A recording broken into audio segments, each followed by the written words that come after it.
Hi friends, welcome back to my channel. మీరు కనుక నా ఛానల్ ఫస్ట్ టైం చూస్తున్నారా అయితే సబ్స్క్రైబ్ చేసుకోండి. అలాగే పక్కన ఉన్న బెల్ ఐకాన్ని క్లిక్ చేసేయండి ఫ్రెండ్స్. ఈరోజు ఎపిసోడ్ అయితే సూపర్గా అదిరిపోబోతుంది. ఎక్కడ స్కిప్ చేయకుండా మొత్తం చూసేయండి ఫ్రెండ్స్. అప్పుడే మీరు ఎంజాయ్ చేయగలుగుతారు. నచ్చినట్లయితే ఒక లైక్ ఇచ్చి ఎంకరేజ్ చేసేయండి ఫ్రెండ్స్. ఇక ఎపిసోడ్లోకి అయితే వెళ్ళిపోదాం. ఎపిసోడ్ స్టార్ట్ అవగానే రాజ్ కావ్య ఇక బెడ్రూమ్లో డబ్బులన్నీ కూడా లెక్క పెడుతూ ఉంటారు.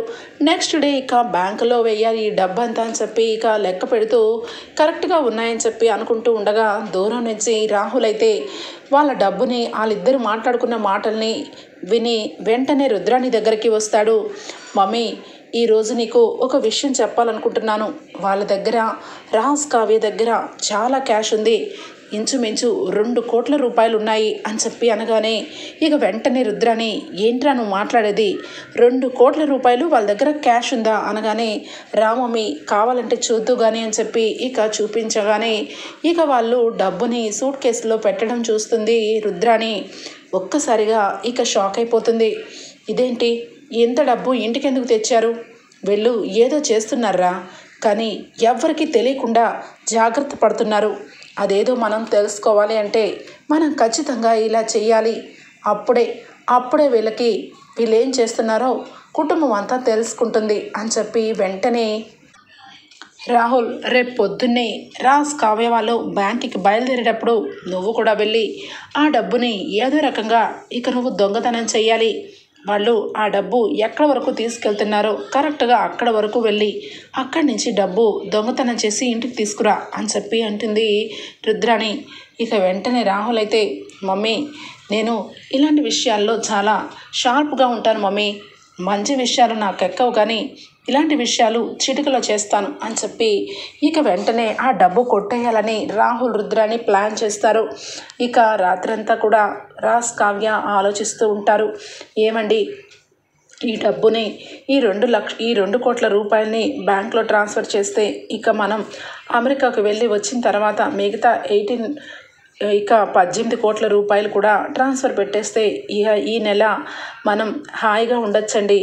ఇక మనకి కొంచెం మంచి రోజులు స్టార్ట్ అయినట్టు నాకు అనిపిస్తుంది. ఎందుకంటే ఇక సూరజ్ కంపెనీ నుంచి కూడా మనకి ఆఫర్ రావటం ఇదంతా కూడా మన మంచిగా అనిపిస్తుందండి అని చెప్పి ఇక కావ్య అంటూ ఉంటుంది. ఇక వెంటనే రాజ్ అయితే, కానీ ఇంట్లో వాళ్ళందరూ మనల్ని అపార్థం చేసుకుంటున్నారు కదా. ఇంట్లో వాళ్ళందరికీ ఇక రుద్రాని ఏదో విధంగా పిన్ని మనసు మార్చేసి గొడవలు పెడుతున్నారు. నాకు చాలా ఇబ్బందిగా ఉంది కళావతి అని చెప్పి అనగానే, ఏమండి, ఇలాంటి విషయాలు మనం అన్నీ పట్టించుకుంటామా? మనం ఇంటి వాళ్ళ గురించే కదా ఆలోచిస్తున్నాం. ఖచ్చితంగా ఈ విషయం తెలిసిన రోజు ఇంట్లో అందరూ బాధపడతారు. మనం ఎవరి కోసం చేశామో వాళ్ళకి తెలీదా?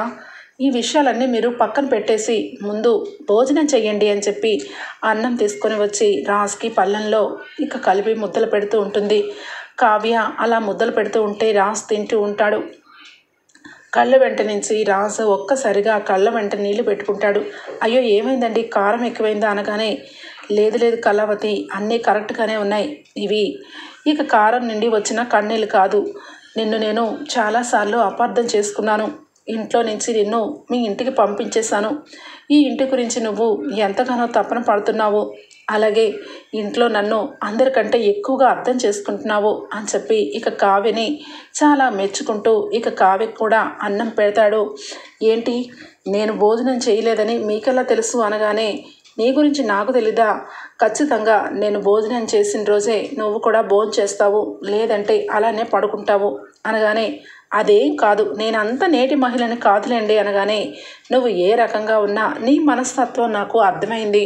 ఒకప్పుడు నీ గురించి నేను వేరేగా ఆలోచించాను, కానీ ఇప్పుడు నాకు తెలుస్తుంది. నువ్వు నా పక్కన ఉంటే నాకు అన్ని విషయాల్లోనూ హెల్ప్గా ఉంటావు. నా మనసు పూర్తిగా తెలుసుకున్న దానివి నువ్వు ఒక్కదానివే కళావతి అని చెప్పి ఇక అన్నం ముద్దలు కావ్యకు కూడా పెడతాడు. ఇద్దరు అలాగే భోజనం చేసేసి ఇక పడుకుంటారు. ఇక నెక్స్ట్ డే మార్నింగ్ అయితే రాహుల్ ఎప్పుడెప్పుడు రాజ్ కావ్య ఇద్దరు కూడా ఇక బయలుదేరుతారా డబ్బు పట్టుకొని ఆ డబ్బుని ఏదో రకంగా కొట్టేద్దామని ఇక చూస్తూ ఉంటాడు. ఇక ఇక్కడికి వచ్చేస్తే ఇక పోలీసులు వాళ్ళు చాలా వరకు సీసీ కెమెరా మొత్తాలు ఇక రోడ్ల మీద ఎక్కడెక్కడ ట్రాఫిక్ సిగ్నల్స్ ఉన్నాయో అన్ని చోట్ల కూడా సీసీ కెమెరాలన్నీ కూడా చెక్ చేస్తూ ఉంటారు. ఇక చెక్ చేయగా ఇక ఒక్కసారిగా విషయం బయటపడుతుంది. ఆ వ్యక్తి ఆచూకీ ఎంతో కొంత పోలీసుల వాళ్ళకి ఇన్ఫర్మేషన్ తెలుస్తుంది. ఇక వెంటనే రాజ్ కావ్యకి ఈ విషయం చెప్పాలని పోలీసులు వాళ్ళు ఫోన్ చేస్తారు. ఇక వెంటనే రాజ్ కావ్య చాలా సంతోషంగా ఇక అతని ఆజుకి తెలిసిందా అని చెప్పి ఇద్దరు కూడా టెన్షన్గా సూట్ కేసులు తీసుకొని కళావతి మనం బ్యాంకుకు వెళ్ళి డబ్బు వేసేసి ఇక అట్నుంచటే ఇక ఆ దొంగ ఎక్కడ ఉన్నాడో తెలుసుకున్నాం కదా అక్కడికి వెళ్ళాలి అని చెప్పి అనగానే మరి అలాంటప్పుడు మీరు అటువైపు వెళ్తే నేను బ్యాంకుకి వెళ్ళి ఈ డబ్బుని బ్యాంకులో నేను మొత్తం డిపాజిట్ చేస్తాను, ఇద్దరం కలిసి ఇక వెళ్తే ఖచ్చితంగా టైం అయిపోతుంది కదండి అనగానే సరే కళావతి నువ్వు బ్యాంకుకి వెళ్ళు, నేను ఇక పోలీస్ స్టేషన్కి వెళ్ళి వాడు ఎక్కడున్నాడో తెలుసుకుంటాను అని చెప్పి రాజ్ కావ్య ఇద్దరు కూడా ఇక చెరుకు పని మీద విడివిడిగా బయలుదేరి వెళ్ళిపోతారు. ఇదంతా కూడా రాహుల్ అయితే ఇక డబ్బు ఎవరి దగ్గర ఉంటుందా అని చెప్పి చూస్తూ ఉంటే ఇక కావ్య అయితే కారులో ఇక వెళ్తుంది. కరెక్ట్గా ఇక రాహుల్ అయితే కావ్యని ఫాలో చేస్తాడు. కరెక్ట్గా బ్యాంక్ దగ్గరికి వెళ్తాడు. ఇక సూట్ కేసులో ఉన్న డబ్బుల్ని ఇక కావ్య వెళ్తూ ఉండగా ముసుగు వేసుకొని రాహుల్ అయితే డబ్బుని కొట్టేసి పారిపోతాడు.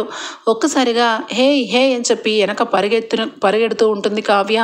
ఇక వెంటనే రాహుల్ అక్కడి నుంచి తప్పించుకొని ఏదో రకంగా కావ్య కంట పడకుండా వెళ్ళిపోతాడు. కావ్య పరిగెత్తుకుంటూ ఆవేశపడుతూ కుప్పకు వెళ్ళిపోతుంది. ఇక వెంటనే ఇక చాలా బాధతో 2 కోట్ల రూపాయలు అసలు ఎవడు వీడు, అసలు ఎందుకు వచ్చి ఈ రకంగా చేశాడు, ఇందులో డబ్బు ఉందని వీడికెలా తెలిసింది అని చెప్పి బాధపడుతూ ఇక వెంటనే ఇక ఒక దగ్గర కూర్చుని బాధపడుతూ ఉంటుంది. ఇక రాజ్ వెంటనే ఇక పోలీస్ స్టేషన్కి వెళ్ళి ఇక ఆ వ్యక్తి గురించి అడ్రస్ మొత్తం డీటెయిల్స్ మొత్తం కూడా తెలుసుకుంటాడు. రాజ్ ఇక ఈ వ్యక్తి ఖచ్చితంగా ఇదే అడ్రస్లో ఉన్నాడని ఇన్ఫర్మేషన్ వచ్చింది. ఈరోజు వాడిని పట్టుకుంటే కనుక అసలు వాడు ఎందుకు చంపాడో ఏంటో అన్నది మొత్తం తెలిసిపోతుంది. అలాగే ఇక నందగోపాల్ హత్య వెనకాల ఎవరెవరు ఉన్నారో బయటపడుతుంది అని చెప్పి ఇక మొత్తానికైతే ఇక పోలీస్ స్టేషన్లో ఇక రాజ్కి ఇన్ఫర్మేషన్ ఇస్తారు పోలీసులు. ఇక వెంటనే కావ్యకి ఈ విషయం చెప్పాలని రాజ్ ఫోన్ చేయగానే కావ్య బాధపడుతూ ఏమండి అని చెప్పి ఏడుస్తూ ఉంటుంది. ఏమైంది కళావతి అనగానే ఇక నా చేతిలో ఉన్న డబ్బు మొత్తం పోయిందండి, 2 కోట్ల రూపాయలు దొంగతనంగా ఒక దొంగ వెధవ వచ్చి కొట్టేశాడు. వాడు ఎవరో కానీ మన దగ్గర డబ్బు ఉందని వాడికి ఎలా తెలిసిందో నాకు అర్థం కావట్లేదు.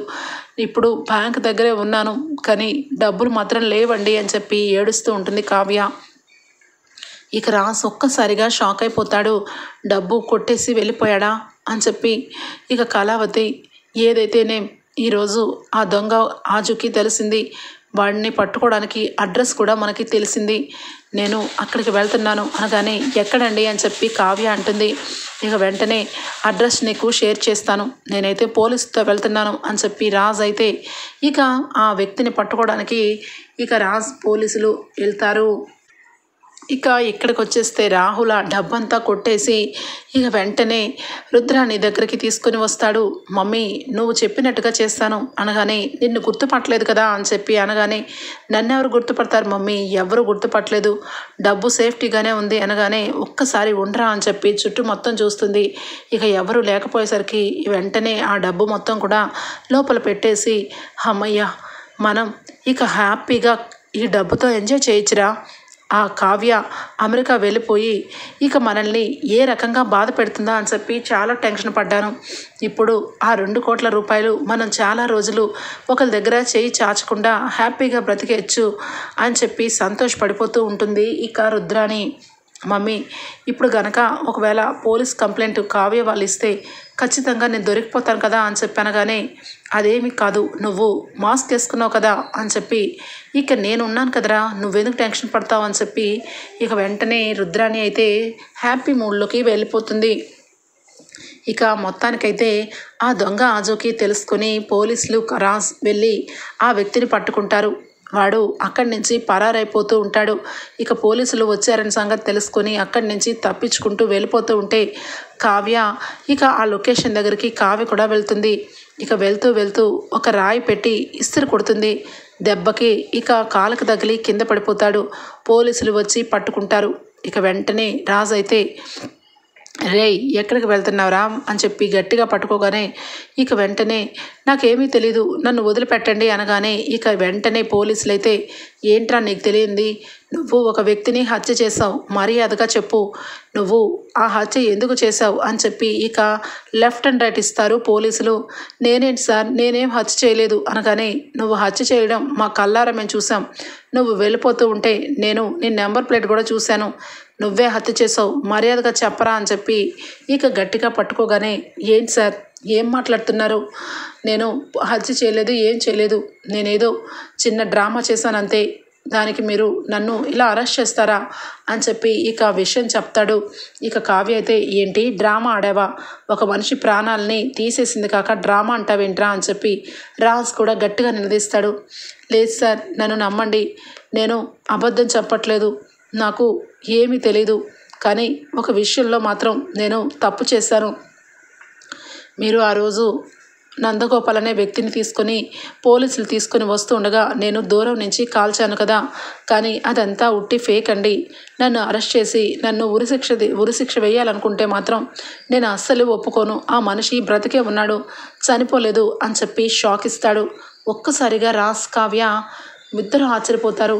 పోలీసులు అయితే, ఏంట్రా నందగోపాల్ అనే వ్యక్తిని నువ్వు కాల్చావని రాజ్ సార్ చెప్పారు, నువ్వెలా అంటావు అనగానే, నా కళ్ళారా చూశాను, వీడు తుపాకీ పెట్టి గుండెల్లో సూటిగా ఇక కాల్చాడు అని చెప్పనగానే, అదేంటి సార్, మరి ఈ వ్యక్తి చంపలేదంటున్నాడు, మరి ఆ శవం ఎక్కడుంది అని చెప్పనగానే, అది పోలీస్ స్టేషన్లోనే ఉంది కదా, పోలీసులు వాళ్ళు వచ్చి తీసుకొని వెళ్ళారు కదా అనగానే, ఏంటి సార్ మీరు ఏం మాట్లాడుతున్నారు, నిజానికి మీరు ఇప్పుడే వచ్చి పోలీస్ కంప్లైంట్ ఇచ్చారు, ఒక వ్యక్తి ఇక కావాలని చెప్పి మీరు ఇన్ఫర్మేషన్ చెప్పగానే ఆ వ్యక్తి ఏ దొంగతనం చేశాడా అని చెప్పి మేము సీసీటీవీ ఫుటేజ్లన్నీ కూడా చెక్ చేశాము, ఈ వ్యక్తి అనుమానంగా కనబడ్డాడని మీకు అప్పచెప్పాము, కానీ నిజానికి నందగోపాల్ అనే వ్యక్తి చనిపోయినట్టు మా ఎఫ్ఐఆర్లో లేదండి అని చెప్పి పోలీసులు రాజ్ కావ్యకి ఊహించని షాక్ ఇస్తారు. ఏంటి నందగోపాల్ అనే వ్యక్తి చనిపోలేదా, మరి ఆ రోజు అని చెప్పనగానే, ఎవరి గురించి మాట్లాడుతున్నారు, మీరు ఎప్పుడూ వచ్చే ఎస్ఐ గారి గురించేనా, ఆయన ఎప్పుడో ఇక డ్యూటీ అయితే మానేశాడు, అసలు ఈ డ్యూటీలో పోలీస్ ఆఫీసర్గా తనకి కమిషనర్ గారు వెంటనే అతన్ని డిపార్ట్మెంట్లో నుంచి ఎప్పుడో తీసేశారు అనగానే దెబ్బకి షాక్ అయిపోతుంది కావ్య. ఏం మాట్లాడుతున్నారు మీరు అనగానే, అతను చాలా వరకు అవినీతిగా ఉంటున్నాడు, పోలీస్ స్టేషన్కి వచ్చిన వాళ్ళ దగ్గర లంచాలు తీసుకుంటున్నాడు, అందుకే వాడిని ఎప్పుడో డిస్మిస్ చేసేశారు కదా, ఆ వ్యక్తి మీకు పోలీస్ జీప్ తీసుకొని ఇక రావటం, మీరు అతనితో అప్రోచ్ అవటం, ఇదంతా ఎప్పుడు జరిగింది అని చెప్పి పోలీసులు రాజ్ కావ్యకి ఇక నిలదీస్తారు. ఇక రాజ్ వెంటనే, ఏంటి కళావతి, ఇదంతా కూడా నాకు ఏం అర్థం కావట్లేదు అనగానే, నాకు అర్థమైందండి, వాడు మనల్ని మోసం చేశాడని, నందగోపాల్ అనే వ్యక్తితో వాడు చేయి కలిపాడని ఇప్పుడు అర్థమవుతుంది, అంటే జరిగిన విషయంలో వీడు చెప్పినట్టుగా వీడిని యాక్టింగ్ చేయమన్నారు, అదే కదా అనగానే, అవును మేడం, మీరు నన్ను కరెక్ట్గా అర్థం చేసుకున్నారు, ఆ నందగోపాల్ అనే వ్యక్తి, ఆ పోలీస్ ఆఫీసర్ ఇద్దరు కూడా నన్ను కలిశారు, నువ్వు డబ్బు తీసుకొని ఈ చిన్న విషయం చెయ్యి, నీకు నేను ఎట్టి పరిస్థితుల్లోనూ ఈ విషయం పెద్దదవదని చెప్పారు, హెల్మెట్ పెట్టుకొని ఇక నందగోపాల్ని నేను కాల్చినట్టుగా డ్రామా చేస్తాను, నిజానికి ఆ వ్యక్తి చనిపోలేదు మేడం అనగానే, వాళ్ళు ఎక్కడున్నారో తెలుసా అనగానే, అది అని చెప్పి నసుగుతూ ఉంటాడు. ఇక వెంటనే కావ్య, చూడు, నువ్వు చిన్న విషయమనే అనుకుంటున్నావు, కానీ నువ్వు ఆ వ్యక్తిని చంపినట్టుగా నా దగ్గర సాక్ష్యం ఉంది, ఆ వ్యక్తి కింద పడిపోయినాక నువ్వు అక్కడి నుంచి వెళ్ళిపోయినట్టు నా దగ్గర ఉంది, ఇదే విషయం నేను కోర్టులోకి తీసుకుని వెళ్తే నీకు ఉరిశిక్ష వేస్తారు, మర్యాదగా చెప్పు, వాళ్ళ గురించి నీకు ఇన్ఫర్మేషన్ ఉంటే మొత్తం చెప్పు, లేదంటే వాళ్ళ బదులు నువ్వు వెళ్తావు అని చెప్పి కావ్య చాలా క్లియర్గా ఇక ఏం జరగబోతుందో వాడి కంటికి కట్టినట్టుగా చెప్తుంది. దెబ్బకి భయపడిపోతూ, మేడం నాకు ఏ విషయాలు తెలియవు, కానీ వాళ్ళు మాత్రం నాకు అకౌంట్కి డబ్బు అయితే వేశారు, ఆ అకౌంట్ ప్రకారం వాళ్ళు ఎక్కడుంటారో అసలు ఏమేమి డీటెయిల్స్ అన్నీ మీరు పెద్దవాళ్ళు కాబట్టి తెలుసుకోండి, నన్ను వదిలేసేయండి అని చెప్పి అకౌంట్ డీటెయిల్స్ మొత్తం కూడా ఇస్తారు, ఏ బ్రాంచ్ నుంచి డబ్బు పడ్డా, ఏ వ్యక్తి వేశాడు అన్నది పూర్తి ఇన్ఫర్మేషన్ అయితే ఉంటుంది. ఇక కావ్య వాళ్ళకి తెలిసిపోతుంది. ఇక పోలీసులు వాళ్ళకి రాజ్ ఒకే ఒక్క మాట చెప్తాడు. మీ పోలీస్ డిపార్ట్మెంట్లో ఉన్న వ్యక్తి ఈ రకంగా నన్ను నా కుటుంబాన్ని మోసం చేస్తున్నాడు, వాడి మీద యాక్షన్ తీసుకోవాలి అనగానే, సార్ ఈ విషయం చిన్న విషయం ఏమీ కాదు, వీళ్ళు చాలా పెద్ద గూడుపుటాన్ని నడిపిస్తున్నారని అర్థమైంది. ఆ వ్యక్తి కూడా అంతకుముందు చాలా అవినీతిగా 2-3 బ్రాంచ్ ఆఫీసుల్లో డబ్బు కోసం వాళ్ళతో చేయి కలిపాడని మాకు ఇన్ఫర్మేషన్ ఉంది. వాడు ఎక్కడుంటున్నాడో మాకు తెలియట్లేదు అని చెప్పి పోలీస్ ఆఫీసర్ మీద ఇక ఆ పోలీసులైతే విషయం మొత్తం బయట పెడతారు. అంటే ఇది చాలా పెద్ద స్కామ్లా ఉంది. ఇందులో ఇక ఎవరెవరు ఉన్నారో తెలుసుకోవాలంటే ఈ అకౌంట్ నెంబర్ ఎవరిదో తెలుసుకోవాలి అని చెప్పి ఇక మొత్తానికైతే పోలీసులు మొత్తం డీటెయిల్స్ కలెక్ట్ చేస్తారు. అప్పుడు విషయం బయటపడుతుంది. ఇక వెంటనే ఆ అడ్రస్ తెలుసుకోవడానికి ఒక దగ్గరికి వెళ్తారు. అక్కడికి వెళ్ళగానే ఇక అపార్ట్మెంట్లో ఒక రూమ్లో పోలీసు అలాగే ఇక నందగోపాల్ ఇద్దరు కూడా హ్యాపీగా డ్రింక్ చేస్తూ ఉంటారు. ఇక ఇద్దరు హాయిఫై ఇచ్చుకుంటూ మనిద్దరం చేసిన దానికి రాజ్ కావ్య ఇద్దరు నమ్మేశారు. వాళ్ళిద్దరూ కూడా ఇక నువ్వు చనిపోయావని ఈ అప్పు సచ్చినట్టు వాళ్ళే కట్టాలని ఇక వాళ్ళు కట్టుకుంటారు. మనకి కోట్ల డబ్బులు మిగిలిపోతున్నాయి అనగానే మన డబ్బు అంతా ఇక ఆవిడ గారి దగ్గరే ఉంది కదా, ఆవిడ గారు మనకి ఇచ్చినప్పుడే మనం తీసుకోవాలి అని చెప్పి అంటూ ఉంటాడు నందగోపాల్. ఏంటి ఆవిడ గారు ఇచ్చేది? ఆ అనామిక ఇదంతా ప్లాన్ గీసింది ఓకే, కానీ ఈ ప్లాన్ని కరెక్ట్గా తప్పుదోవ పట్టించి రాజ్ని చాలాసార్లు నిన్ను తప్పించాను. అలాగే ఇప్పుడు కూడా ఇంత పెద్ద విషయాన్ని నేనే కదా ఈ రకంగా ఐడియా చేసింది. అలాంటప్పుడు ఆవిడ గారు మనకిచ్చేదేంటి? ఈరోజు డబ్బు అందరికీ పంచి పెడతానంది. ఎవరి వాటా వాళ్ళకి ఇచ్చిందా సరాసరి, లేదంటేనా అని చెప్పి అంటూ ఉంటాడు. ఇంతలోనే డోర్ కొడుతూ ఉంటారు పోలీసులు. ఏంటి ఈ డోర్, మనిద్దరం లోపలే ఉన్నాం, ఎవరు మన డోరు ఎవరు కొడుతున్నారు అని చెప్పి ఇక పోలీస్ అయితే కంగారు పడుతూ ఉంటే నందగోపాల్, అస్సలు నువ్వు రిలాక్స్ అవ్వు, ఈ ఏరియాలో ఎవరికి తెలియదు నువ్వు పోలీసు అని, నేను వ్యాపారవేత్తనని, నేనే ఇందాకే ఆర్డర్ పెట్టాను స్విగ్గీ నుంచి, ఇక మన కోసం ఇక చికెన్ బిర్యానీ వచ్చింది అని చెప్పి డోర్ తెరవగానే ఒకే ఒక్క తన్ను తంతాడు రాజు. అయితే దెబ్బకి మూల పడతాడు నందగోపాల్. ఇద్దరిని పట్టుకుంటారు పోలీసులు. రేయ్ ఏంట్రా ఏమనుకుంటున్నారు? నువ్వు నా ఫ్రెండ్ అని చెప్పి నమ్మక ద్రోహి, నేను మాటలు నమ్మి ఈ నందగోపాల్ చచ్చిపోయాడని అనుకున్నాను. నీకు డబ్బు కావాలంటే ఇంత ఘోరంగా దిగజారిపోతావా అని చెప్పి పోలీసుల ముందే ఇక ఆ పోలీసుని పట్టుకుంటాడు.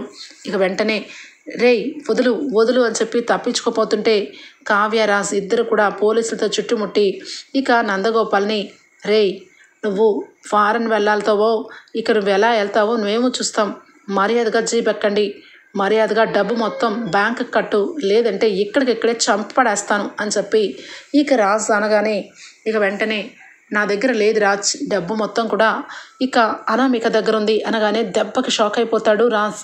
ఏంటి అనామిక దగ్గర డబ్బు ఉండడం ఏంట్రా అనగానే, మీకు తెలియదు కదా, నిజానికి మీ తాతయ్య గారి దగ్గర నుంచి మా తాతయ్య అమౌంట్ తీసుకున్నారు, ఇక షూరిటీ సంతకం పెట్టించుకున్నారు.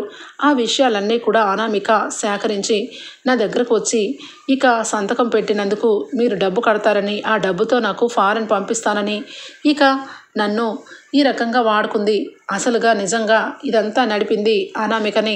ఈ డబ్బు కూడా నా దగ్గర లేదు, నన్ను ఇక జైలుకు పంపించద్దు ప్లీజ్ రాజ్ ప్లీజ్ అనగానే, నిన్ను పంపించకపోతే ఎలా కుదురుతుంది? నువ్వు ఈ రకంగా ఇక్కడ ఉంటూ ఇంత నాటకం ఆడుతూ డబ్బుని మా ఆఫీస్ మీద వదిలేసి మీరు ఎంజాయ్ చేస్తారా? ఒక పోలీసు వృత్తిలో ఉంటూ ఇంత చండాలంగా అవినీతిగా నువ్వెలా ఉన్నావు అని చెప్పి ఇద్దరిని కూడా ఇక క్షమించనని చెప్పి ఇక ఇద్దరిని పోలీస్ జీప్ ఎక్కిస్తారు పోలీసులు. ఇక వెంటనే రాజ్ కావ్య ఇద్దరు కూడా, అమ్మయ్య కళావతి, ఈరోజు నాకు చాలా రిలాక్స్గా ఉంది, ఈ నందగోపాల్ గడు బ్రతికే ఉన్నాడు, వీడిని తీసుకెళ్ళి బ్యాంకుకి అప్పచెప్తే బ్యాంకు వాళ్ళే చూసుకుంటారు అని చెప్పి ఇక రిలాక్స్ అయిపోతూ ఉంటాడు రాజ్. అయితే ఏమండి మీరు ఏ రకంగా రిలాక్స్ అవుతున్నారు?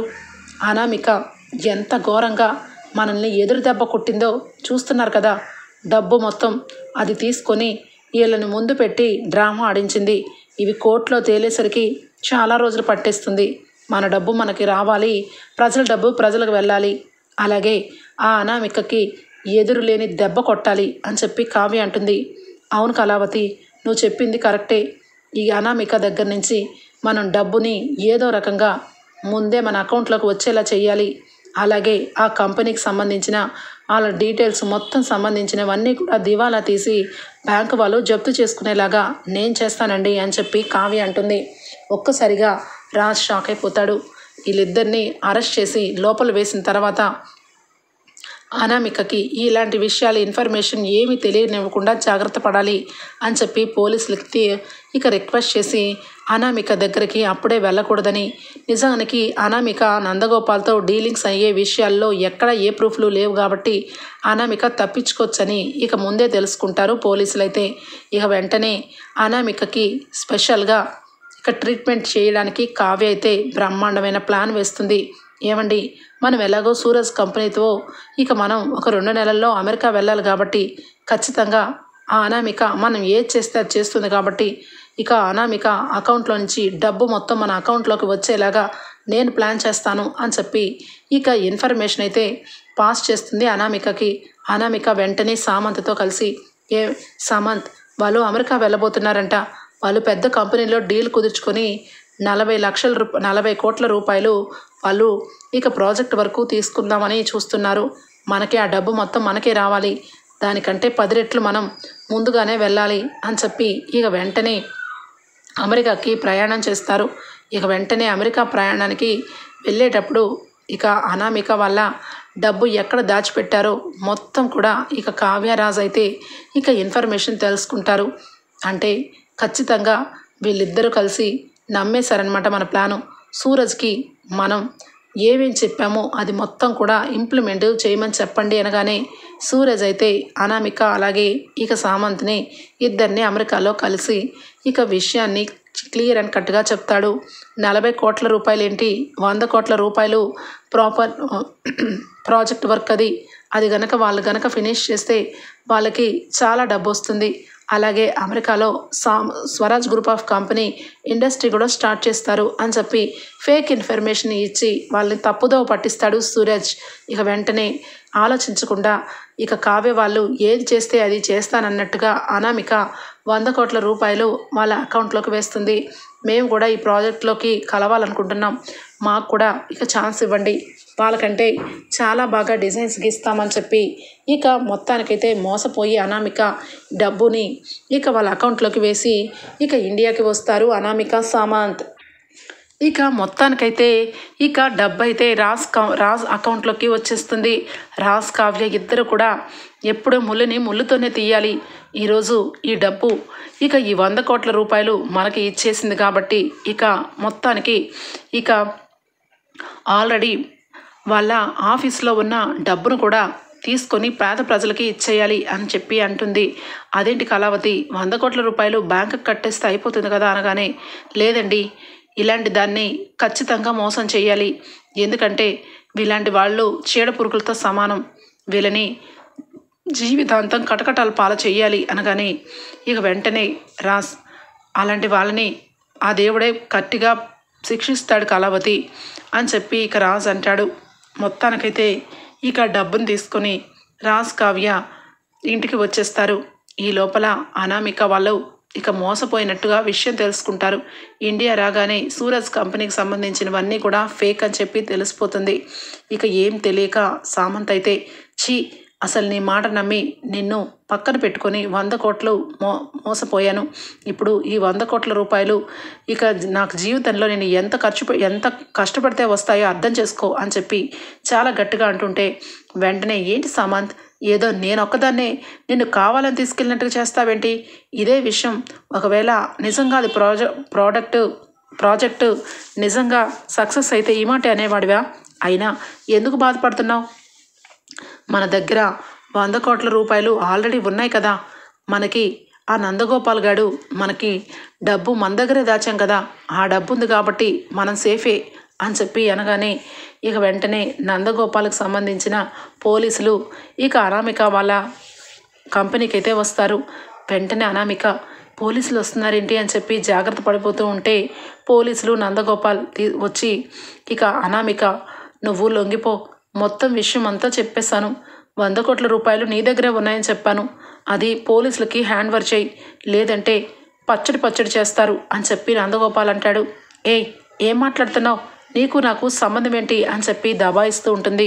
ఇక వెంటనే నువ్వు ఏదో ఒక రోజు ఇలా ప్లేట్ ఫిరాయించేస్తావని ఆ పోలీస్ ఆఫీసర్ నీతో మాట్లాడుతున్న ప్రతి మాట రికార్డ్ చేసి పెట్టాడు. అది మొత్తం ఇన్ఫర్మేషన్ అంతా ఇచ్చేసాం. మేము ఆల్రెడీ దొరికిపోయాం. నువ్వు ఒక్కదానివే సేఫ్ అని చెప్పి ఈ డబ్బుని తీసుకొచ్చి ఇమ్మంటుంటే ఇంకాస్త బెట్టు చేస్తున్నావు.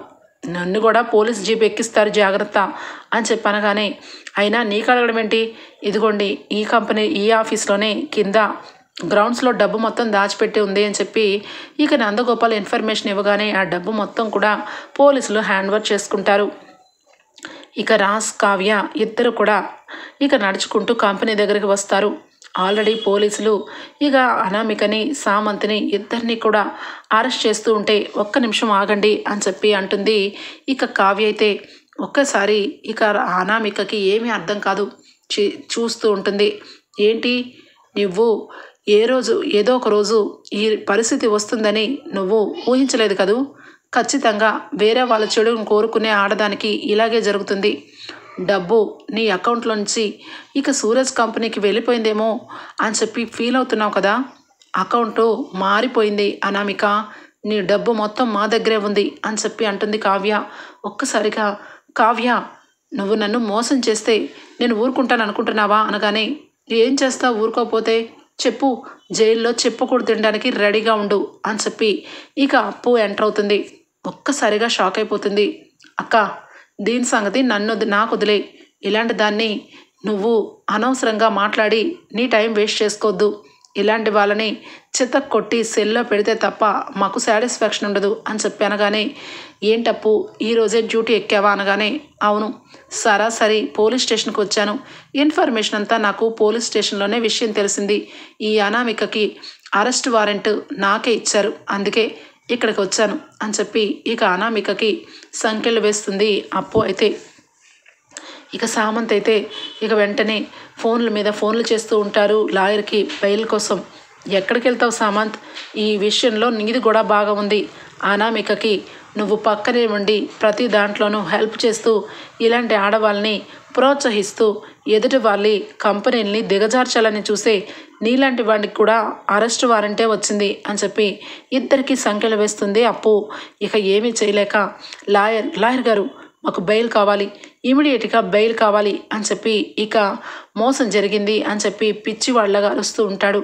ఇంతలోనే ఇక కావ్య, అప్పుడే ఏమైపోయింది? లాయర్ గారు కాదు కదా, ఇక మిమ్మల్ని ఎవరూ కాపాడలేరు.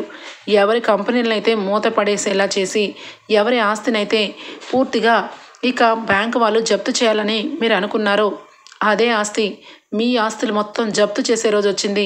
100 కోట్ల రూపాయలు ఆల్రెడీ బ్యాంకుకి కట్టేశాం. మరొక 100 కోట్ల రూపాయలు మీరు వేరే దగ్గర టెండర్ పెట్టారు కదా వైజాగ్లో, ఆ 100 కోట్ల రూపాయలు కూడా పేదవాళ్ళకి కట్టేశాం. ఇక మీ పని గోవిందా అని చెప్పి అంటుంది కావ్య. ఒక్కసారిగా అనామిక షాక్ అయిపోతుంది. సామంత్ వెంటనే, ఇదిగో కావ్య, నేను మంచివాణ్ణి కాదు, నా డబ్బుని మర్యాదగా అనగానే పోలీసులు వచ్చి చంప చెళ్ళు అనిపిస్తారు. ఏంట్రా నీ డబ్బు అంటున్నావు? ఇక్కడ నందగోపాల్ అనే వ్యక్తి దగ్గర 100 కోట్ల రూపాయలు తీసుకొని ఇక్కడ బ్యాంకులో జమ చేసాం. నువ్వు ఎక్కడి నుంచి డబ్బు తీసుకొచ్చి బిజినెస్ చేస్తున్నావో అన్ని విషయాలు తెలుసుకున్నాం. ఆల్రెడీ వైజాగ్లో కూడా ఇక ఈ నందగోపాల్ అనే వ్యక్తి అక్కడ టోకరా తిప్పేస్తే అక్కడ కూడా డబ్బుని మీరు హ్యాపీగా మీ అకౌంట్లో వేసుకున్నారు. అందుకే నాగ్గా కావ్య మ్యామ్ ముందే ఆలోచించి మీ దగ్గర నుంచి డబ్బు రాపెట్టింది అని చెప్పి ఇక పోలీసులు అయితే ఇన్ఫర్మేషన్ చెప్తారు. సామంత్ అలాగే అనామిక ఇద్దరు కూడా దిక్కుతోచని పరిస్థితుల్లో నడుచుకుంటూ సెల్కి ఇక చేతులకి సంఖ్యలతో వెళ్తూ ఉంటే, ఇక ఇంకా ఆలస్యం దేనికి? ఈ కంపెనీ ఇక మొత్తం ప్రాపర్టీ అన్నీ కూడా బ్యాంకు వాళ్ళు జప్తు చేసుకోవాలి. ఇంకా వీళ్ళు 50 కోట్ల రూపాయలు అప్పున్నారు అని చెప్పి కావ్య అనడంతో ఇక సామంత్ కంపెనీ వేలం పాటకితే సిద్ధమైపోతుంది. ఇక అనామిక లోపల పగతో ప్రతీకారంతో ఏమీ చేయలేక ఇక దిక్కుతోచని పరిస్థితుల్లో అప్పు చేత సంఖ్యలు వేయించుకొని పోలీస్ స్టేషన్కి వెళ్ళిపోతుంది.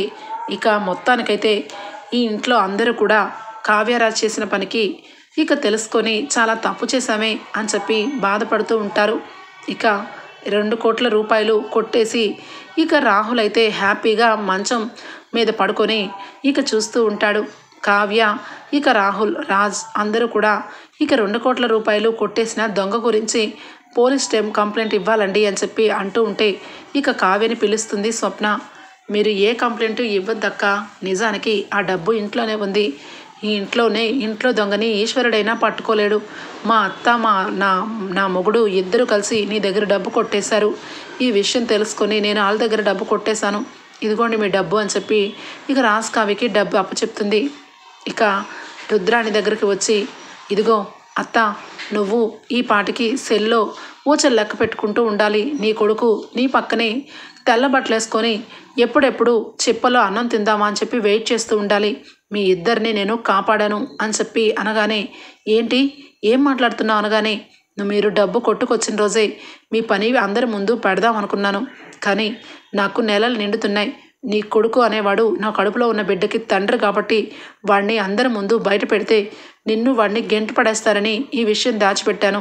ఈ విషయంలో మీరు ఇంకేమన్నా ఎక్కువ మాట్లాడితే ఇప్పటికిప్పుడే ఇద్దరిని తీసుకెళ్ళి అందరి ముందు మీ బండారం బయట పెడతాను అని చెప్పి స్వప్న చెప్తుంది. దెబ్బకి నోరు మూసుకొని ఇక అనామిక వాళ్ళు అరెస్ట్ అయ్యారు.